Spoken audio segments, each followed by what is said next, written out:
Congress party తనతో పాటు మొత్తం ఒక 28 పార్టీలను కలుపుకుని ఇండి అనే ఒక కూటమిని ఏర్పాటు చేసింది.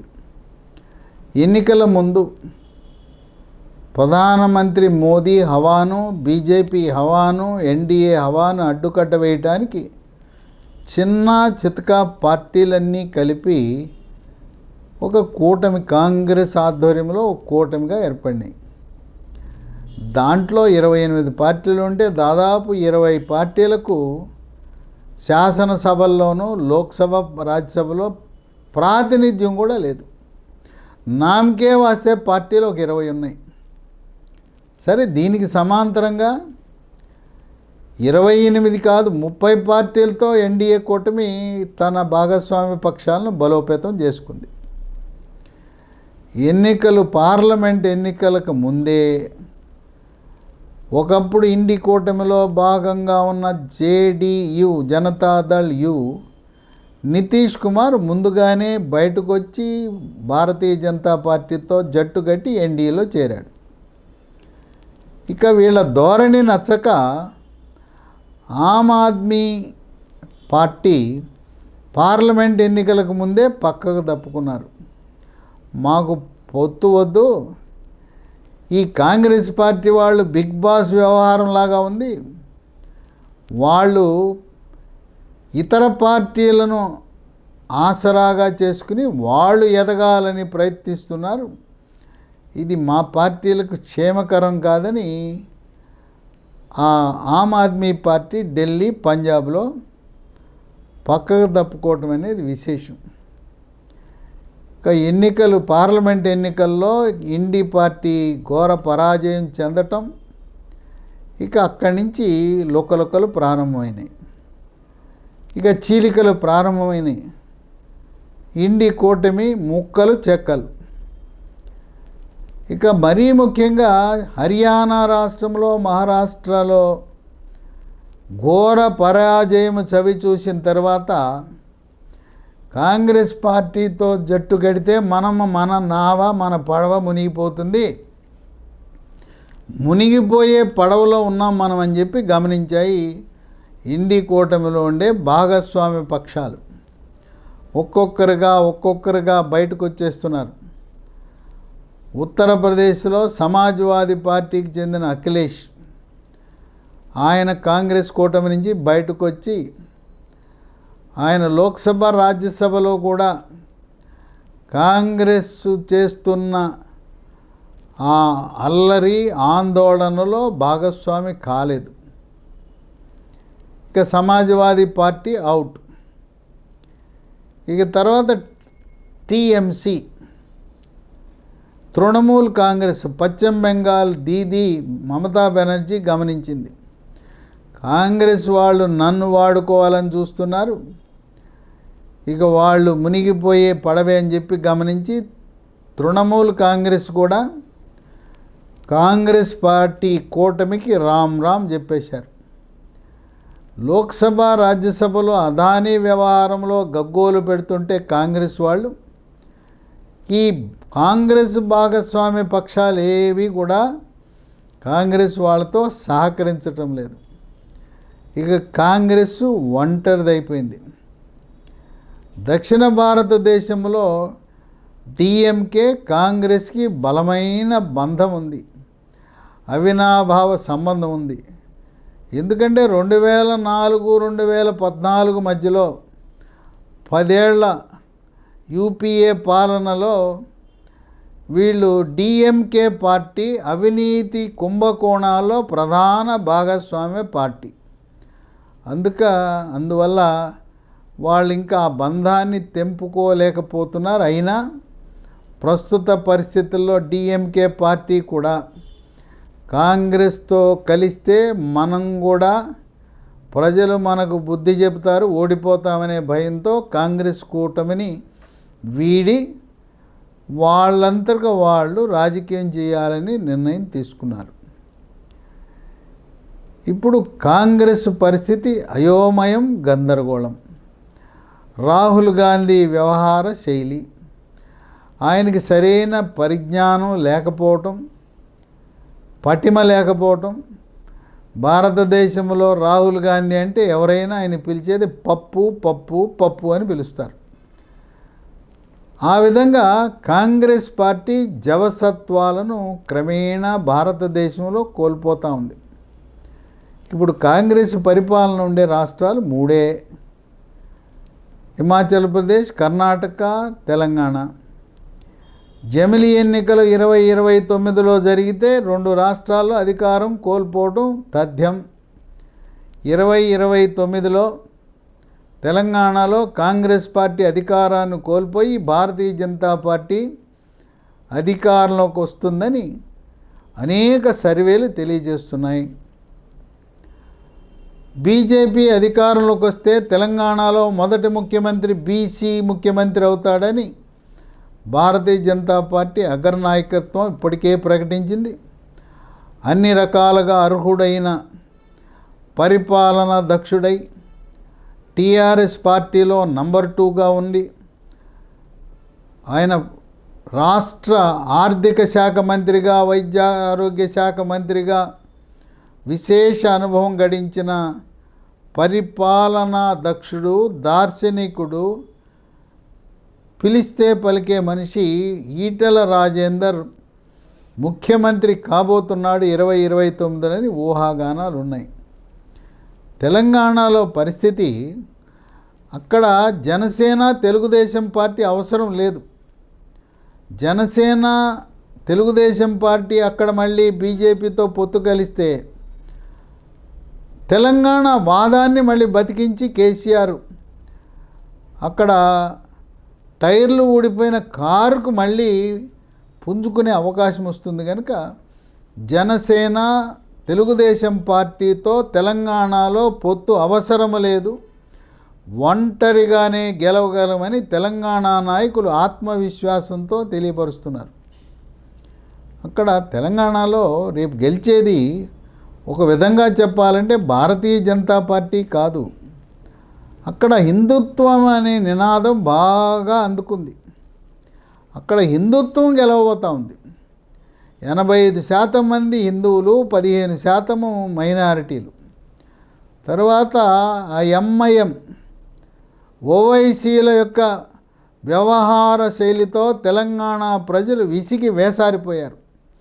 వాళ్ళ స్వార్థ ప్రయోజనాలు తప్ప ఎన్నడూ కూడా మైనారిటీల ప్రయోజనాల కొరకు వాళ్ళు ప్రయత్నించిన, కృషి చేసిన దాఖలాలు లేవు.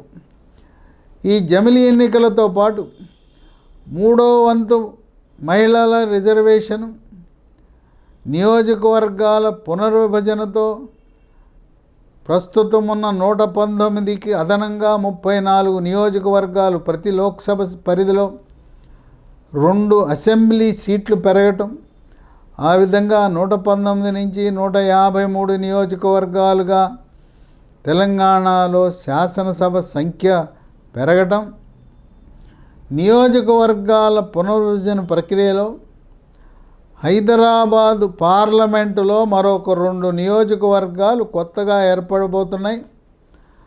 అక్కడ మైనారిటీలు తక్కువగా, హిందువులు ఎక్కువగా ఉన్న శాసనసభ నియోజకవర్గాలు హైదరాబాదు పార్లమెంట్లో కలిస్తే ఓవైసీ కేవలం ముస్లిం మైనారిటీల ఓట్లతోనే గెలవటం అసంభవమని రాజకీయ విశ్లేషకులు భావిస్తున్నారు. ఇక ఆంధ్రప్రదేశ్ రాష్ట్రానికి వస్తే 2029లో జమిలి ఎన్నికలు జరిగిన ఇక్కడుండే ఎన్డీఏ కూటమి, బీజేపీ, జనసేన, తెలుగుదేశం పార్టీ కలిసి పోటీ చేయటం అనేది తథ్యం. ఇప్పుడు ప్రస్తుతం ఉన్న ప్రభుత్వము 10 సంవత్సరాల ప్రభుత్వం అని బహిరంగంగా 3 పార్టీలు ప్రకటించడం విశేషం. కొంతమంది 2027లోనే ఎన్నికలు పెడతారు, జమిలి ఎన్నికలని పుకార్లు పుట్టిస్తున్నారు. అది వాస్తవము కాదు. ఎందుకంటే 2004 సంవత్సరములో అప్పుడు వాజ్పేయి గారు ఇంకా 6 నెలల సమయం ఉండగానే సభను రద్దు చేయటం, చంద్రబాబు నాయుడు ఇంకా 6 నెలల కాల వ్యవధి ఉండగానే సభను రద్దు చేయటం, 6 నెలల ముందుగా కేంద్ర రాష్ట్ర ప్రభుత్వాల ఎన్నికలు కలిసి రాలా. ఆనాడు 2004లో జరిగిన ఎన్నికలు ప్రణాళికాబద్ధంగా 5 సంవత్సరాలు పూర్తయిన తర్వాత కేంద్ర ప్రభుత్వము, రాష్ట్ర ప్రభుత్వము, ఉమ్మడి రాష్ట్ర ప్రభుత్వం, ఉమ్మడి ఆంధ్రప్రదేశ్ ఎన్నికలు జరుగుంటే కేంద్రంలో బీజేపీ గెలిచేది. ఆంధ్రప్రదేశ్ ఉమ్మడి రాష్ట్రంలో 2004లో చంద్రబాబు నాయుడు మళ్ళీ ముఖ్యమంత్రి అయ్యే అవకాశాలు 100కి 100 పాళ్ళు ఉన్నాయని విశ్లేషకులు భావిస్తున్నారు. కనుక ముందస్తు ఒక రకంగా కలిసి రాలేదు. ఇంకొకటి ఏంటంటే మరొక ప్రజలు 5 సంవత్సరాలు మీకు అవకాశం ఇస్తే 3 సంవత్సరాల్లో ముందస్తుగా ఎన్నికలు పెట్టి ప్రజాధనాన్ని దుర్వినియోగం చేస్తున్నారనే విమర్శలు వస్తాయి. ఇంకోటి ఏంటంటే కేంద్ర ప్రభుత్వం పూర్తి 5 సంవత్సరాల కాల పరిమితి ఉంటే జాతీయ రహదారులు, రైల్వే లైన్లు, పరిశ్రమలు, ఉపాధి కల్పన, జీవన ప్రమాణాలు, మన ఆర్థికంగా బలోపేతం చేయటం, అనేకమైన అభివృద్ధి సంక్షేమ కార్యక్రమాలు 5 సంవత్సరాలు పూర్తి చేసి ప్రజలకు అభివృద్ధిని కళ్ళకు కట్టినట్టు చూపించి గెలవటం అనేది సులభమని రాజకీయ విశ్లేషకులు భావిస్తున్నారు. కనుక 2027లో ఎన్నికలనేది ఇది కేవలం మీడియా వాళ్ళు, పత్రికల వారి సృష్టి మాత్రమే. పూర్తి 5 సంవత్సరాల సమయం పూర్తయిన తరువాతనే పార్లమెంట్ ఎన్నికలు జరగబోతూ ఉన్నాయి. ఈసారి లోక్సభ సీట్లు కూడా ఉన్న 543కి మరొక 210 అదనంగా పెరిగే అవకాశాలుండే అనే ఊహాగానాల మధ్యలో ఆంధ్రప్రదేశ్లో 4 నుంచి 5, తెలంగాణ రాష్ట్రంలో మరో 3 లోక్సభ సీట్లు కూడా పెరిగే అవకాశం ఉంది. నూతనంగా నిర్మించిన ఢిల్లీలో ఉండే పార్లమెంటు భవనాల్లో సీట్ల కెపాసిటీని 900కు పెంచటం ఈ యొక్క ఊహాగానాలకు ఊతమిస్తూ ఉంది. భారతదేశం అన్ని రాష్ట్రాలలో కూడా హిందుత్వాన్ని నినాదం అది బాగా పుంజుకుంది. దానికి కారణం ఏంటంటే బంగ్లాదేశ్లో ఉండే హిందువులను అక్కడ ఉండే స్థానికులు హింసించటం దీనికి గల కారణం.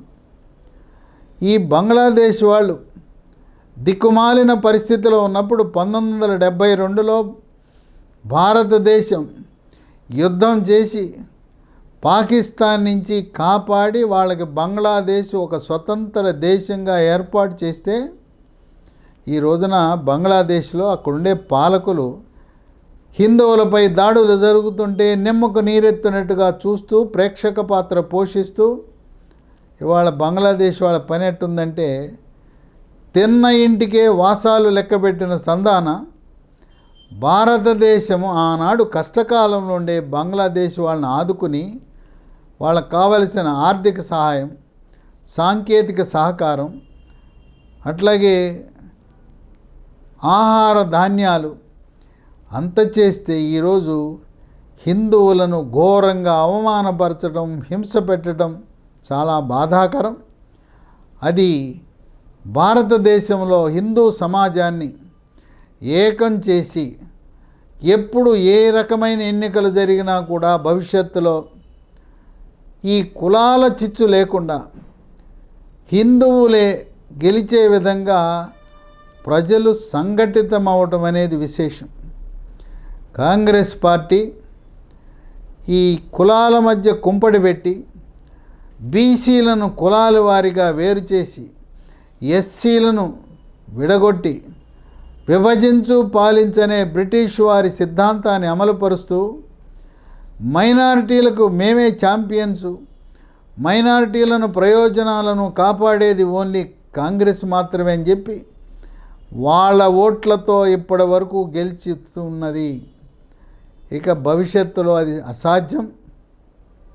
హిందూ సమాజం సంఘటితంగా ఇది ఇప్పుడు జరుగుతున్న భారతదేశంలో పరిణామాలు, హర్యానా ఎన్నికలు, మహారాష్ట్ర ఎన్నికల ఓటింగ్ సరళి చూస్తే రాబోయే కాలంలో ఎక్కడ ఎన్నికలు జరిగినా హిందూ సమాజం సంఘటితంగా సమైక్యంగా హిందువుల ప్రయోజనాలు కాపాడే రాజకీయ పార్టీలకు మద్దతు ఇవ్వాలని బయటకు చెప్పకపోయినా మానసికంగా హిందూ సమాజం సిద్ధమైంది.